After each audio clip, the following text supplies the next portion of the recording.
जय हिंद फ्रेंड्स। मेरा नाम है दीपक और आज हम देखेंगे Chanakya's daily MCQs and mains answer writing 24 and 25 June के। तो ये एमसीक्यूज और mains answer writing the Hindu newspaper में से लिए जाते हैं। तो विदाउट वेस्टिंग मच टाइम हम स्टार्ट करते हैं। फर्स्ट क्वेश्चन है, select the correct alternative. First sentence है, replacement rate of population is different for different countries. इसका मतलब ये है कि रिप्लेसमेंट रेट ऑफ पॉपुलेशन, अभी आपने रिप्लेसमेंट रेट ऑफ पॉपुलेशन के बारे में बार बार सुना होगा। ऐसे बोला जाता है कि रिप्लेसमेंट जब आप अचीव कर लिया उसके बाद पॉपुलेशन क्या करती है, खुद को सस्टेन करती है। और रिप्लेसमेंट रेट आपको पता भी होगा कितना है। रिप्लेसमेंट रेट रखा गया है वो 2.1% है। ओके, तो 2.1% yearly growth of population is called as replacement rate of population. तो वो क्या हर कंट्री के लिए अलग है क्या? व्हाट डू यू थिंक कि सबके लिए एक ही है? सेकेंड स्टेटमेंट देखिए, according to National Family Health Survey 5, आपको पता होगा अभी recently National Family Health Survey 5 2019 और 20 में हुआ था। Couples want smaller families even without coercive population policy। मतलब इनका कहना है कि नेशनल फैमिली हेल्थ सर्वे 5 के हिसाब से इनको ये पता चला है कि जो कपल्स हैं, न्यूली मैरिड कपल्स हैं, उनको without coercive population policy less number of children चाहिए। मतलब आपको पता होगा कि बिकॉज ऑफ इलिटरेसी, एजुकेशन कम होने की वजह से, मतलब जैसे वुमेन का अगर एजुकेशन कम है, इलिटरेसी है, तो इसका असर बहुत ज़्यादा टोटल फर्टिलिटी रेट के ऊपर पड़ता है, नंबर ऑफ चिल्ड्रंस कितने बॉर्न होते हैं इसके ऊपर पड़ता है। एज वी आर सेइंग कि नंबर ऑफ चिल्ड्रन, एजुकेशन बढ़ रहा है, लिटरेसी बढ़ रहा है, तो नेशनल फैमिली हेल्थ सर्वे 5 ने ये कहा है कि जो न्यूली मैरिड कपल्स है ना, उनको जो मतलब बच्चे हैं वो क्या चाहिए, मतलब कम चाहिए। और इसके साथ साथ क्या चाहिए, जो न्यू मतलब पॉपुलेशन पॉलिसी है ना, उनको वो ह्यूमन बेस्ड पॉपुलेशन पॉलिसी चाहिए ना। ओके, अब देखिए ये मैंने लिया क्यों ये इशू। ऑप्शन देखिए इसमें से क्या क्या हो सकता है, one only, two only, one and two only, या neither one nor two. Mains का प्रैक्टिस क्वेश्चन देखिए, do you think two child policy is proper solution of population reduction? What are the negative implication of these types of measures? अब देखिए ये question दो part में divide किया जा सकता है। पहला पार्ट तो ये है कि टू चाइल्ड पॉलिसी के बारे में आपको बताना है, तो आप पहले बताओगे कि टू चाइल्ड पॉलिसी क्या होती है। तो इंट्रोडक्शन में तो आप यही बताओगे कि टू चाइल्ड पॉलिसी क्या होती है, जहाँ पे जो बेनिफिट्स रहते हैं गवर्नमेंट उन्हीं को प्रोवाइड करती है जिनके पास सिर्फ 2 से कम बच्चे हो, और जिनके पास 2 या 2 से कम बच्चे हो। जिनके पास अगर ज़्यादा बच्चे हो तो गवर्नमेंट या तो फिर जो अथॉरिटी है उनको जो मेन वेलफेयर स्कीम्स हैं उन्हें प्रोवाइड नहीं की जाती है, जैसे रिजर्वेशन, पंचायत के इलेक्शंस में उन्हें खड़े रहना नहीं दिया जाता है, सो ऑन एंड सो फोर्थ। आपको पता होगा ये टू चाइल्ड पॉलिसी के लिए बार बार न्यूज़ में कौन रहता है, तो ऑब्वियस सी बात है चाइना रहता है टू चाइल्ड पॉलिसी के लिए। एक्चुअली चाइना ने टू चाइल्ड पॉलिसी 2015 में लाई थी। उसके पहले 1970s में चाइना ने वन चाइल्ड पॉलिसी लाई थी। ओके, तो चाइना ने अभी चाइना का जो पॉपुलेशन ग्रोथ था वो बहुत ज़्यादा स्टेबल हो गया है, और जो ऐसा माना जा रहा है कि चाइना अमीर होने से पहले ही बूढ़ा हो जाएगा। इसीलिए चाइना ने अभी क्या किया, 2020 में उसे 3 चाइल्ड पॉलिसी कर लिया। क्या कर लिया? 3 चाइल्ड पॉलिसी।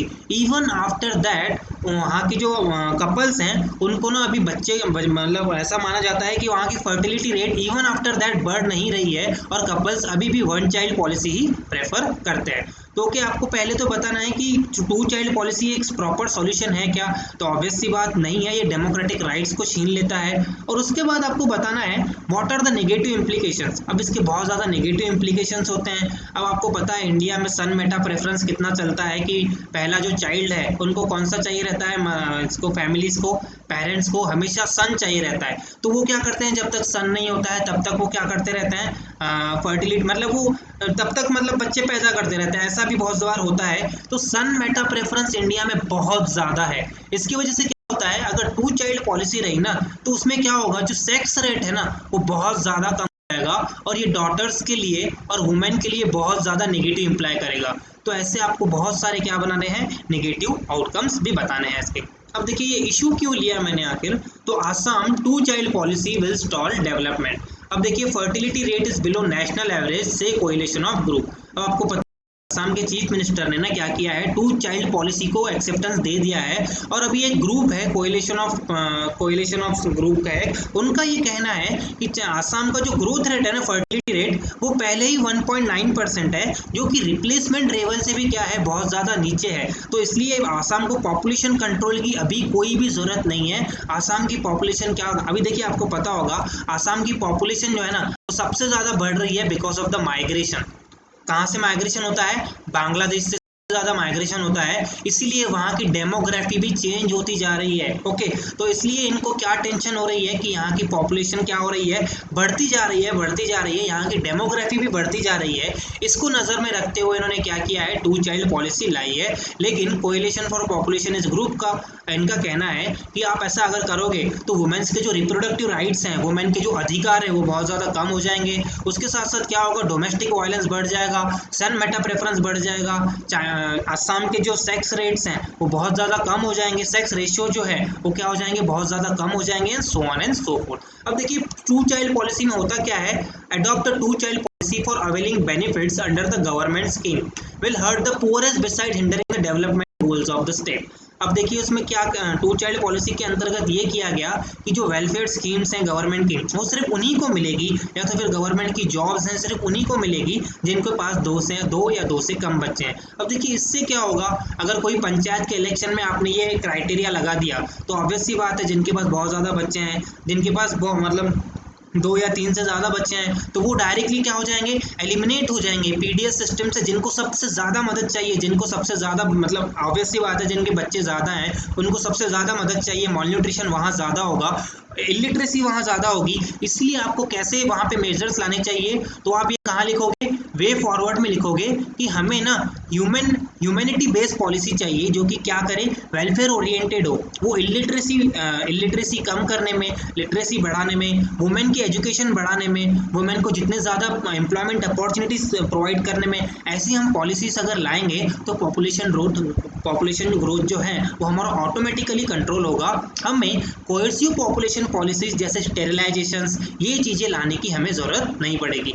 तो इसमें आप एजुकेशन, ये सारी चीज़ें डालोगे, उसके साथ कॉन्ट्रासेप्टिव्स, बहुत सारी ऐसी चीज़ें डालोगे जिसमें आप बोलोगे कि contraceptives home door to door contraceptives हम प्रोवाइड कर सकते हैं, so on and so forth. Okay, इसके बाद देखिए इसका क्वेश्चन, इसका आंसर देखिए, तो ऑब्वियस सी बात है, रिप्लेसमेंट लेवल हर कंट्री के लिए डिफरेंट नहीं होता है, ये एक ही है 2.1% जो मैंने आपको बताया।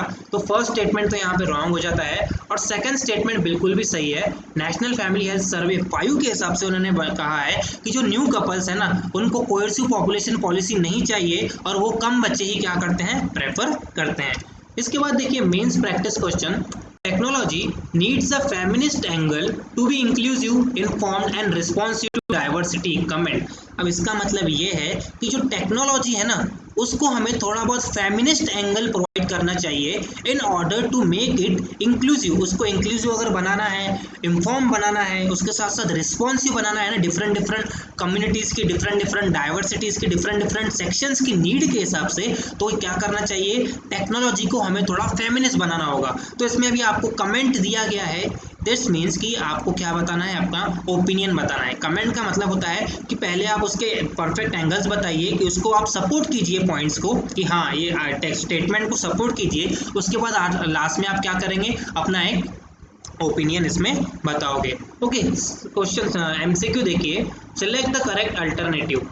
फर्स्ट है, in India almost 15% women have access to internet facilities according to global system for mobile communication. अब global system for mobile communication के हिसाब से सिर्फ 15% वुमेन के पास इंटरनेट फैसिलिटीज हैं इंडिया में। क्या लगता है, सही है या गलत है?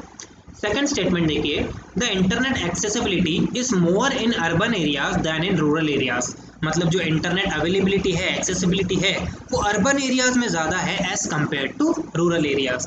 ए देखिए 1 ओनली, सेकंड देखिए 2 only, 1 and 2 only, and other 1 not 2। अब देखिए इस क्वेश्चन का जो आंसर है ना, वो डायरेक्टली आपको इस एडिटोरियल में मिल जाएगा। टेक्नोलॉजी को हमें फेमिनिस्ट क्यों बनाना है, उससे फेमिनाइन एंगल क्यों देना है, तो देखिए the gender technology gap has to be and there needs to be feminist approach to technology to solve social impacts on South Asian COVID crisis।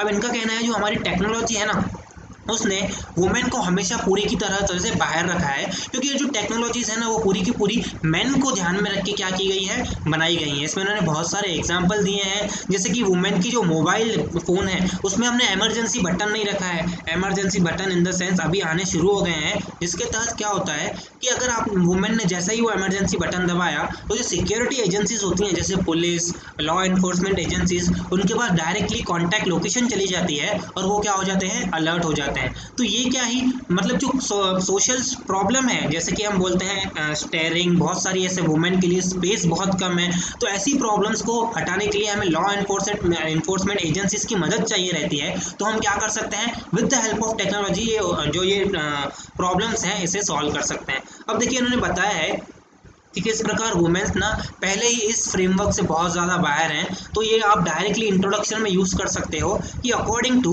Global system for mobile Communication सिर्फ 15% women के पास India में क्या है, mobile है, और उसमें से भी मोस्ट ऑफ द वुमेन्स के पास मोबाइल कहाँ है, अर्बन एरियाज़ में है, रूरल एरियाज़ में ये फैसिलिटी अभी भी अवेलेबल नहीं है। तो इन्होंने बताया है कि मिडिल इनकम कंट्रीज़ में तो ये बहुत ज़्यादा कम है, और इंडिया में भी इन्होंने स्पेसिफिकली बताया है कि सिर्फ 15% वुमेन के पास मोबाइल है। अब इसकी वजह से क्या हो रहा है, देखिए जो कोविन सॉफ्टवेयर है, तो ऑब्वियस सी बात है 85% जो वुमेन है, अब अगर 15% वुमेन्स के पास सिर्फ मोबाइल है तो 85% वुमेन्स क्या हो जाएगी, एक्सक्लूड ना, उनको वैक्सीनेशन मिलेगा ही नहीं। तो उन्होंने फिर बाद में ये डाटा भी देखा और ये प्रूव किया कि अभी तक जितने भी वैक्सीनेशन के नंबर है ना, उसमें मोर देन 50% क्या है, मैन को वैक्सीनेशन मिली है, और वुमेन्स को बहुत कम मात्रा में क्या मिली है, वैक्सीनेशन मिली हैं। तो ये भी एक क्या है, टेक्नोलॉजी की वजह से क्या हो जाता है, जिसके मतलब आप बोल सकते हो कि टेक्नोलॉजी की वजह से एक्सकल्शन होता है रादर देन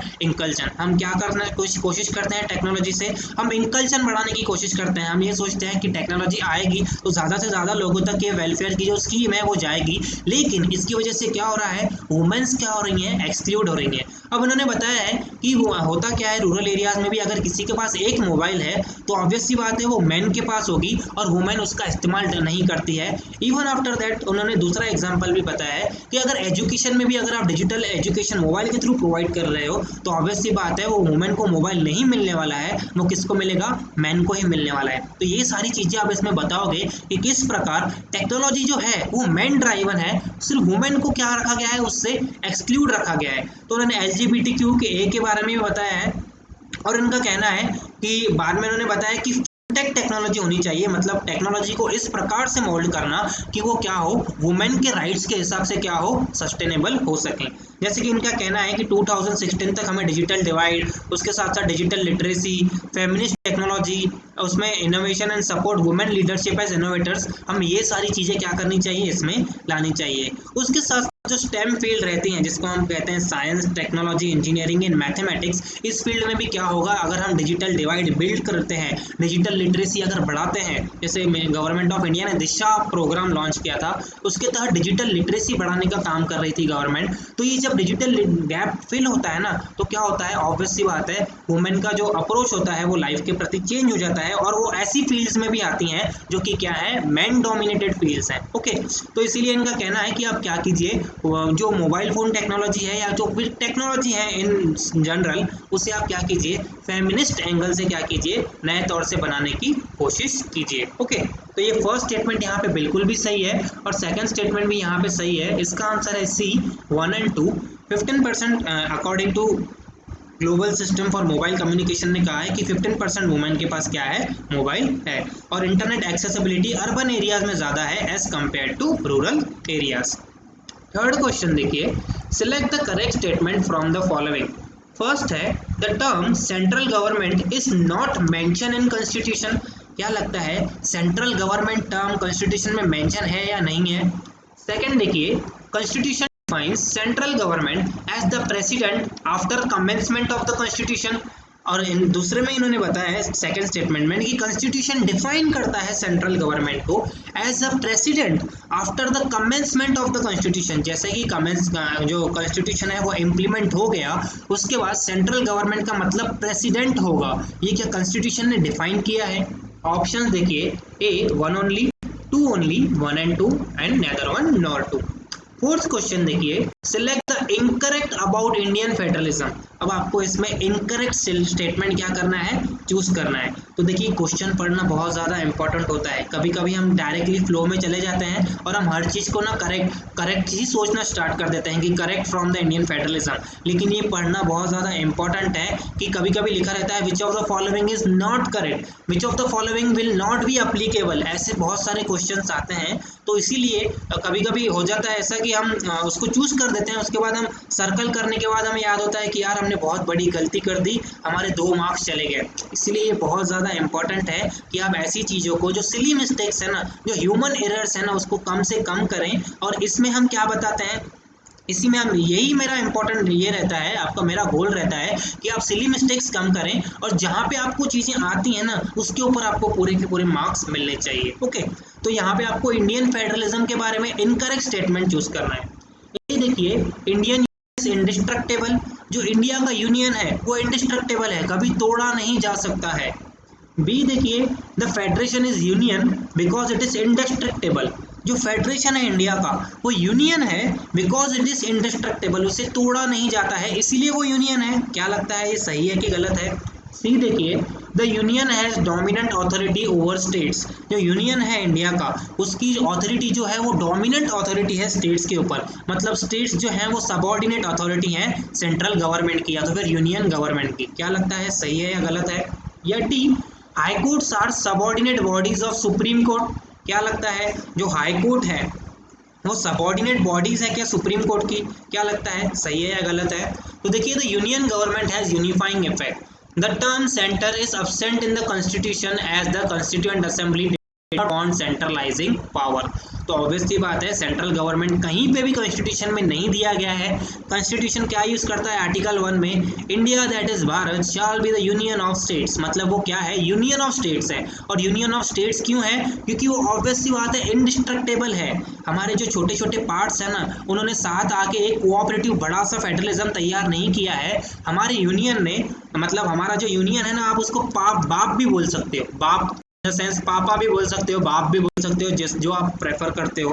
तो ये क्या है, आप इसे बाप भी बोल सकते हो। इसने अपने छोटे छोटे बच्चों को क्या किया है, जमा किया है और एक घर में बंद करके रखा है। ओके, ऐसा टाइप का हमारा क्या है, होल्डिंग टुगेदर वाला यूनियन है। ओके, लेकिन जो यूएस का यूनियन है ना वो कैसे कि बच्चे सब घर में रहते हैं, उनकी इच्छा है जब उनको घर से बाहर निकलना है तब वो घर से बाहर निकल सकते हैं, उनको अगर घर के अंदर रहना है तो वो घर के अंदर रहते हैं। तो वो क्या है, मतलब एक साथ आके क्या कर रहे हैं, कोऑपरेट कर रहे हैं। मतलब छोटे छोटे बच्चे सब एक साथ आए वो और बाप के साथ, मतलब आप बोल सकते हो कि यूनियन के साथ मिलके रहते हैं। और इंडिया में ऐसा नहीं है, इंडिया में ये सब साथ में रहते हैं लेकिन इनको रहने के लिए मजबूर किया जाता है। कौन मजबूर करता है?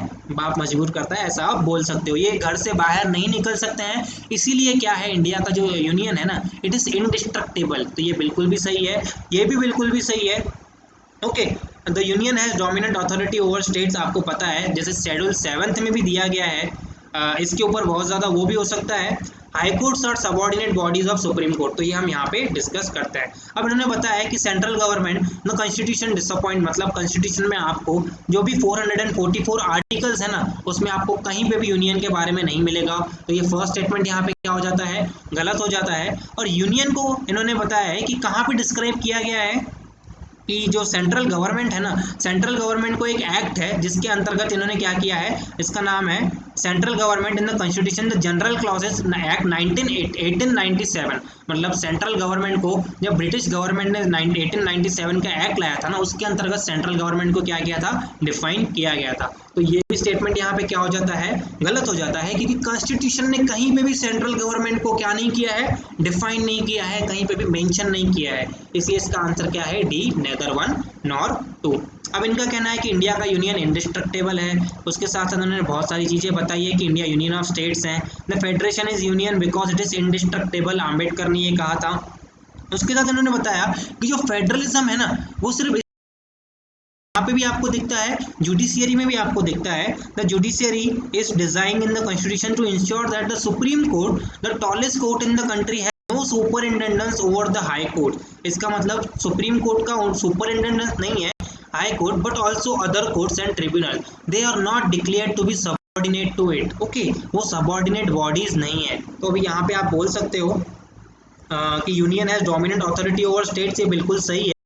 Courts are subordinate bodies of supreme court. तो ये बिल्कुल भी गलत है। High court as well as supreme court दोनों की ऑथोरिटी जो है वो कहाँ से आती है? कॉन्स्टिट्यूशन ऑफ इंडिया से आती है। तो इसका आंसर ये भी होगा। ऑब्वियसली मैंने मतलब यहाँ पे 2 स्टेटमेंट गलत दे दिए हैं, यहाँ पे इनका आंसर दोनों भी होगा।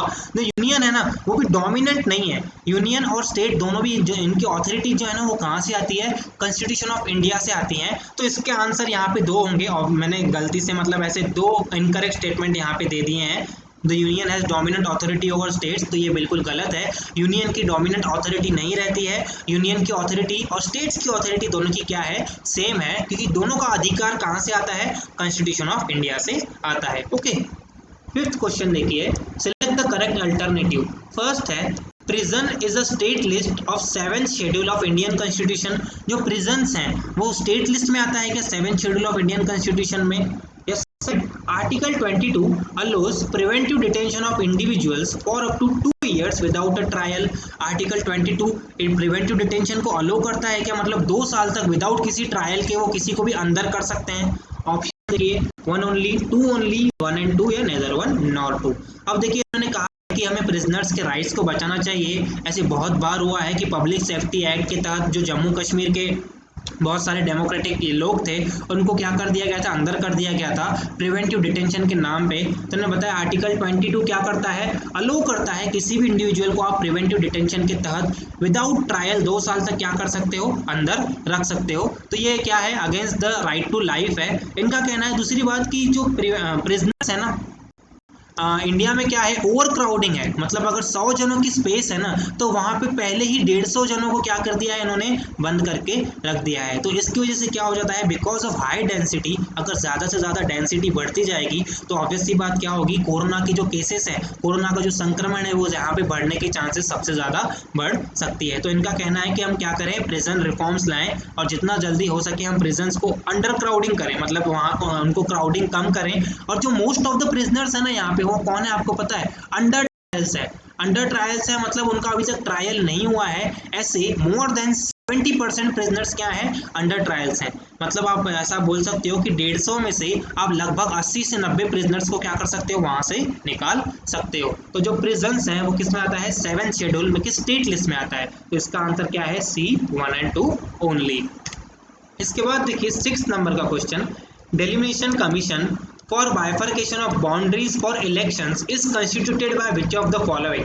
अब देखिए टीएम बैक delimitation exercise grassroot democracy in Jammu Kashmir. अब आपको पता होगा जो डेलिमिनेशन कमीशन होती है वो अब तक 4 या 5 बार क्या की गई है? उसके एक्ट बिठाया गया है। पहले 1952, उसके बाद 1972, उसके बाद आई थिंक 2002 में बिठाई गई थी, उसके बाद 1982, ऐसे समथिंग 4 या 5 बार बिठाई गई है। उसके बेसिस पे क्या होता है? डेलिमिनेशन कमीशन को क्या किया जाता है? कंस्टिट्यूट किया जाता है। तो ये कंस्टिट्यूट कौन करता है? A election commission, B supreme court of India, C government of India या डी पार्लियामेंट। तो ऑब्वियसली बात है इसका तरह सी गवर्नमेंट ऑफ इंडिया क्या करती है? इसे कंस्टिट्यूट करती है। और डेलिमिनेशन कमीशन का जो एक्सरसाइज रहता है, काम रहता है, वो क्या रहता है कि जो किसी स्टेट है या तो फिर किसी कंट्री है तो फिर किसी डिस्ट्रिक्ट है उसकी बाउंड्रीज को for the purpose of election क्या करती है? वो बाइफरगेट डेलिमिनेट करती है। फिर वो डेलिमिनेट हो गया तो उसकी वो रिपोर्ट पार्लियामेंट में देती है और पार्लियामेंट उसकी रिपोर्ट को खारिज नहीं कर सकती है। पार्लियामेंट को वो रिपोर्ट विदाउट किसी क्वेश्चन करके क्या करना पड़ता है? एक्सेप्ट करना पड़ता है। अब देखिए जो डेलिमिनेशन कमीशन के मेंबर्स होते हैं ना वो मोस्टली सुप्रीम कोर्ट में से होते हैं और उसके साथ साथ इलेक्शन कमीशन ऑफ इंडिया में से होते हैं। इसलिए फिर वो क्या करते हैं? उनकी मतलब जो फील्ड है उसके हिसाब से वो क्या करते हैं? इसको प्रॉपर ढंग से क्या करते हैं? बाइफरगेट करते हैं। तो इसका आंसर क्या होगा? सी गवर्नमेंट ऑफ इंडिया। ओके, तो आज का सेशन हम यहीं फिनिश करते हैं। Thank you so much for watching और आप प्लीज़ इसे ज़्यादा से ज़्यादा लाइक कीजिए, शेयर कीजिए और सब्सक्राइब कीजिए ताकि मैं हर दिन आपके लिए ऐसे वीडियोस ला सकूं। Thank you so much.